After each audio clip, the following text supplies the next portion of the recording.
स्नेहा का सपना था कि उसे कोई बहुत ज्यादा समझदार और स्मार्ट पढ़ा लिखा लड़का मिले। लेकिन कहते हैं ना, जो भाग्य में होता है होता वही है। देख, मैं साफ कह रही हूँ, लड़की के बाप के पास भर भर के पैसा है।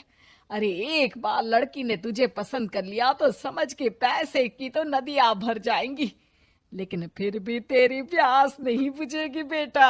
अरे माँ, फ्रिज में मैंने 2 बोतल पानी की रखी है, और कैसे प्यास बुझेगी? अरे 5वीं फेल, मैं बात कर रही हूँ पैसों की प्यास की।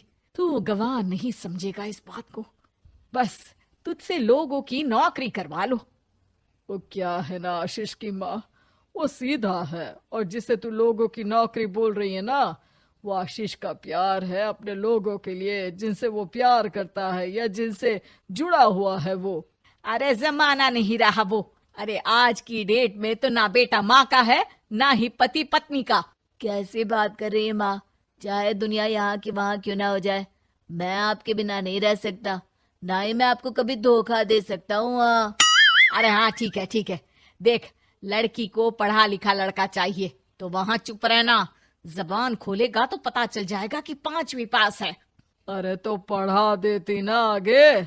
माना सौतेली माँ हो, लेकिन दहेज की लालच तो अपने बेटे जैसी ही रख रही हो। पापा ऐसा मत बोलिए ना माँ को, वो मेरी माँ है, मैं उनसे बहुत प्यार करता हूँ। अच्छा अच्छा बेटा, कुछ नहीं कहता, बस तैयार हो जा, चलते हैं और देखते हैं कि कौन है लड़की और क्या चाहती है। सभी मिलकर लड़की देखने जाते हैं, जहां स्नेहा आशीष को देखकर इम्प्रेस हो जाती है।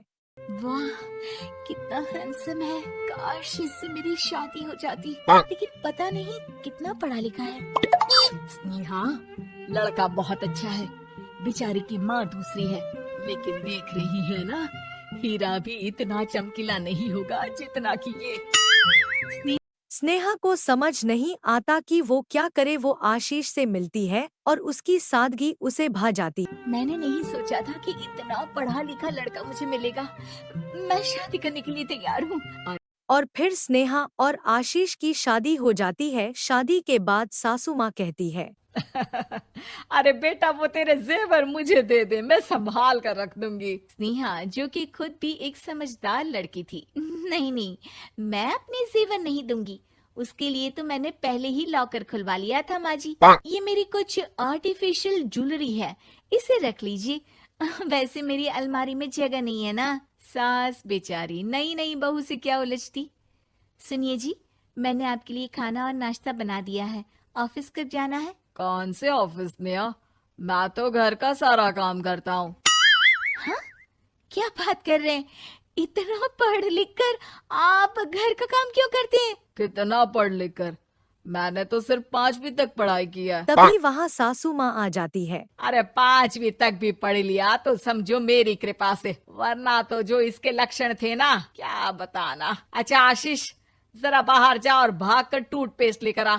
सुबह से मंजन नहीं किया। और हाँ, फिर जाकर दुकान की सफाई कर देना। तेरा छोटा भाई दुकान पर जाने को तैयार हो रहा है।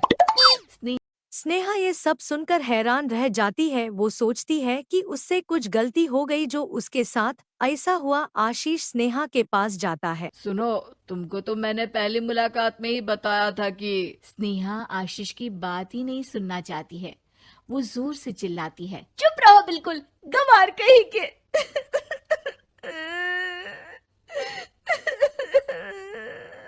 कितना बड़ा धोखा हो गया मेरे साथ। अब मैं इस घर में नहीं रह सकती। प्लीज ऐसी बात मत करो, मेरी पत्नी हो तुम, जैसे बोलोगी मैं वैसा करूंगा। मैं कोशिश करूंगा बाहर जाकर कोई काम ढूंढ लूं, पर प्लीज मत जाओ। चुप रहो गंवार कहीं के, मैं तुम्हारे जैसी की बीवी हो ही नहीं सकती। आशीष स्नेहा को लाख समझाने की कोशिश करता है, लेकिन वो अपने मायके चली जा। माँ चलिए ना, स्नेहा को मना कर लेकर आते हैं। अरे जाओ, बनाने जाए मेरी जूती। इतना घमंड, जैसे कलेक्टर हो कहीं की महारानी। अरे मैं तो तुझे कहूंगी कि तू भी भूल जा, हमने नहीं भगाया, खुद ही तो गई है। माँ वो बीवी है मेरी, मैं प्यार करता हूँ उससे, मैं जा रहा हूँ उसे लेने। वहीं स्नेहा के घर पर, माँ वो तो कुछ काम ही नहीं करता, घर का नौकर है, 5वीं पास। मैं नहीं रह सकती ऐसे आदमी के साथ माँ। बेटा वो लड़का बहुत अच्छा है, उसकी तारीफ मैंने हर किसी से सुनी है। तेरा पति है, अब तक एक गलत माँ के साथ रह रहा था, तू सवारेगी तो सवर जाएगा। तभी वहाँ आशीष आ जाता है। मुझे माफ कर दो स्नेहा, पर प्लीज मुझे छोड़कर मत जाओ। मेरी माँ के जाने के बाद मुझे तुम्ही से सारी उम्मीद है। तुम जैसा कहोगी मैं करूँगा, पर प्लीज मेरे साथ रहो। सभी के समझाने बुझाने पर स्नेहा आशीष के साथ घर आ जाती है। आ गई महारानी, अब आई हो और सच्चाई भी पता चल गई है, तो थोड़ा तमीज से पति के साथ घर देख, रसोई संभाल और हम सबकी सेवा कर। देखो, मैं अब इस घर में बंटवारा चाहती हूँ। जो मेरे पति का हिस्सा है वो उसे मिले, और वो आज से कोई काम नहीं करेंगे। हिस्सा ले लो, लेकिन कमाओगे क्या, खाओगे क्या, धूल मिट्टी। अरे तेरा पति किसी काम का नहीं है, वो तो मेरा बेटा कमा रहा है तो 2 रोटी मिल जाती है इसे। तभी वहाँ स्नेहा के ससुर आ जाते हैं। मैंने एक बंद फैक्ट्री को पहले ही आशीष के नाम कर दिया है, और घर के 2 तल्ले में 1 तल्ला ले लो। मैं तो आशीष के पास रहूंगा, वकील थोड़ी देर में आता ही होगा। अरे जाओ जाओ, 2 दिन में भूख से तड़प कर सब वापस आ जाओगे। बढ़िया आई बहू बेटे वाली। फिर क्या था, नेहा आशीष के साथ मिलकर बंद फैक्ट्री को खोलती है और मन लगाकर काम करती है। दोनों की मेहनत रंग लाती है और आशीष अपने मेहनत से एक सफल बिजनेसमैन बन जाता है। लेकिन एक दिन अरे बहू बेटा आशीष, मुझे माफ कर दो, मैं भी अब तुम लोगों के साथ रहना चाहती हूँ। इस कमबख्त ने तो दुकान का बेड़ा गर्क कर दिया। वो तो आशीष था जो सारा दुकान का काम संभालता था। बेटा हमारे पास तो अब खाने को भी नहीं बचा। माँ जी, इसे कर्म के फल कहते हैं। खैर, खाना है तो आपको और आपके बेटे को काम करना पड़ेगा, समझी? हे भगवान, अब ये दिन आ गए हैं कि बहू के साथ रहने के लिए मुझे काम करना पड़ेगा। बेटा आशीष, तू ही समझाना अपनी बीवी को। पता है ना मैंने तुझे कितने प्यार से पाला है। हाँ माँ, वो तो ऐसे ही बोल रही है आपको।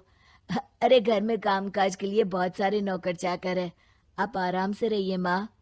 स्नेहा आशीष का सरल और सच्चा व्यवहार देखकर मन ही मन सोचती है, मेरा पति गवार ही सही लेकिन दुनिया का सबसे अच्छा पति है।